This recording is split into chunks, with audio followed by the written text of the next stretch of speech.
The chair now recognizes the gentleman from South Carolina. Thank you, Mr. Chairman. We're here to talk about ongoing concerns with European censorship, British censorship, and its effect on American speech or broader free speech principles that hurt certainly citizens, but American companies, both domestically and abroad. What I'm hearing today, at least from the witnesses, is rather alarming. This Orwellian in nature approach that Europe has taken, the hostility to free speech, to satire, to maybe speech that you disagree with. And I want to talk about that as it pertains to the UK, the EU, and certainly the US. Mr. Price, Prime Minister Starmer said that the UK does not have a free speech problem. Do you agree with that statement? No, I do not. In what ways do you disagree with the Prime Minister? We have seen numerous prosecutions in the United Kingdom for totally non-violent speech. We have clients, my own organization is acting for, who have been arrested for silently praying, for offering consensual conversations, for preaching about the gospel. And I can go on. There are numerous and numerous examples. 12,183 prosecutions, I think, is at least what I've read. Does that sound about accurate to you? That sounds accurate. Which is a 50% increase from pre-pandemic levels. What does that tell you about maybe the focus of the British government as it pertains to speech right now? Sadly, it shows that the United Kingdom, just like the rest of Europe, has entered a spiral of censorship, and it's getting worse. And it's gotten to the point where even our oldest and closest ally, the United States, has had to intervene and point that out. And as I said on numerous occasions, I'm extremely grateful to all of you for doing that.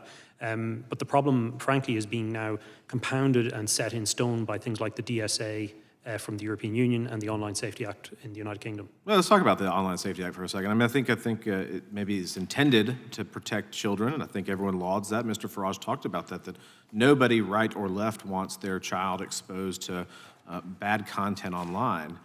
But it's been talked about, and you've seen this in your practice, used as a weapon to target speech that maybe the government finds uncomfortable or disagrees with. Is that correct?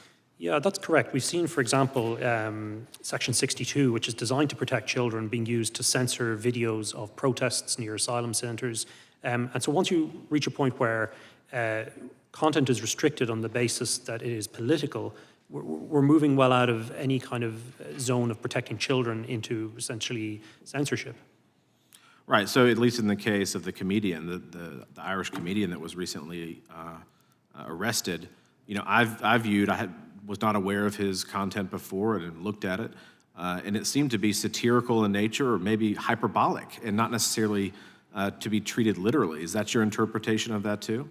Yes, in fact, I told Graham Linehan when I was growing up I wasn't allowed to watch his comedy on TV. Father Ted was the show that he's probably most famous for. So what I would say is he's an excellent satirist, and he's in the long tradition of Irish satire, starting with Jonathan Swift, really, and all the way up to today. Isn't that part of like British society, though? Is like satire is embedded in the culture. Like you've embraced this for hundreds of years, right? Yeah, I would just add Irish and British. Irish and British, excuse me. Yes, yeah, very much so. Yeah, and it's the concept. Really, I think we haven't seen political extremism in the British Isles in the way that we did in Europe, because we have a healthy way of kind of laughing at and poking fun at our leadership. And I think whether it's cartoons about the king in the 1800s all the way up to Father Ted and Graham Linehan's work today, that's a great tradition. Isn't there growing frustration with the Irish people, the British people, maybe broader European cultures that the government is more focused on speech than it is, say, the migrant crimes that are happening right under their noses? I mean, that seems to be, from my view across the pond, that particularly the British people, they're fed up with the non-enforcement of immigration laws at the expense, or maybe because, in large part, they're focused on what people are saying online. Do you share that? I completely agree with that, and this is the discussion I had with Representative Raskin in London. This is about shutting down growing discontent in Europe with the decisions that our political elites have made. And we've reached a crisis point where it's no longer possible to conceal the level of public anger. And I think these censorship maneuvers are an act of desperation, and they won't work. Thank you for that. And radically shifting to Mr. Reid for a second, and a different approach. In the app industry, does the DMA incentivize Chinese copycat companies to flood the market? And if so, how does that impact American companies in European markets? And what are the associated data privacy implications of that? You may finish. Being aware of the time, yes.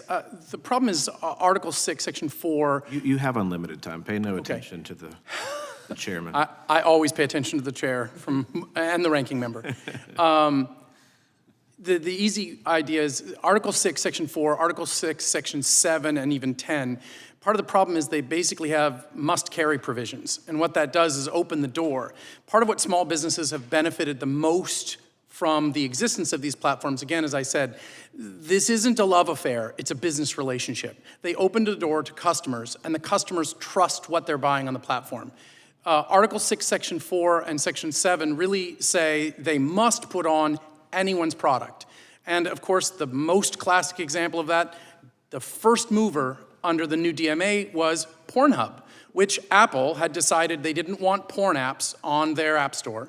And the first one out of the gate to say, incorrectly, they claimed it was an Apple-approved app, which once again leads to confusion and breaks down trust. That was out of the gate the first app. And so from my members' perspective, their concern is, hey, I want to be sold at the store that people feel comfortable buying at. And the more you degrade the quality of experience and the more you degrade or allow that to be broader, we run into a problem. Thank you. I'm sorry for the time. Mr. Chairman, I have a parliamentary inquiry. Yes, sir, go ahead. Apparently, the whereabouts of our missing witness have been ascertained. He's appearing on GB News, which I guess is the network he works for outside of the Rayburn building. I just wonder if it would be consistent with the rules and the practice of our committee for us to send someone to invite him to come back, because I think we have 5 or 6 members who haven't questioned yet. Would that be all right if we sent someone to go alert him that there's still members waiting to do their questioning, just out of courtesy and respect for our colleagues? Well, the chair will make note that the witness has appeared voluntarily, he has left voluntarily, but in terms of going and asking him to come back, no objection there. Okay, if we could do it, if we could find him, and I'd like to submit for the record this clip from GB News, British free speech under threat. Nigel Farage says UK is an authoritarian state like North Korea. Without objection. Thank you. Gentleman yield? Yes, sir. The chair recognizes the representative from Vermont.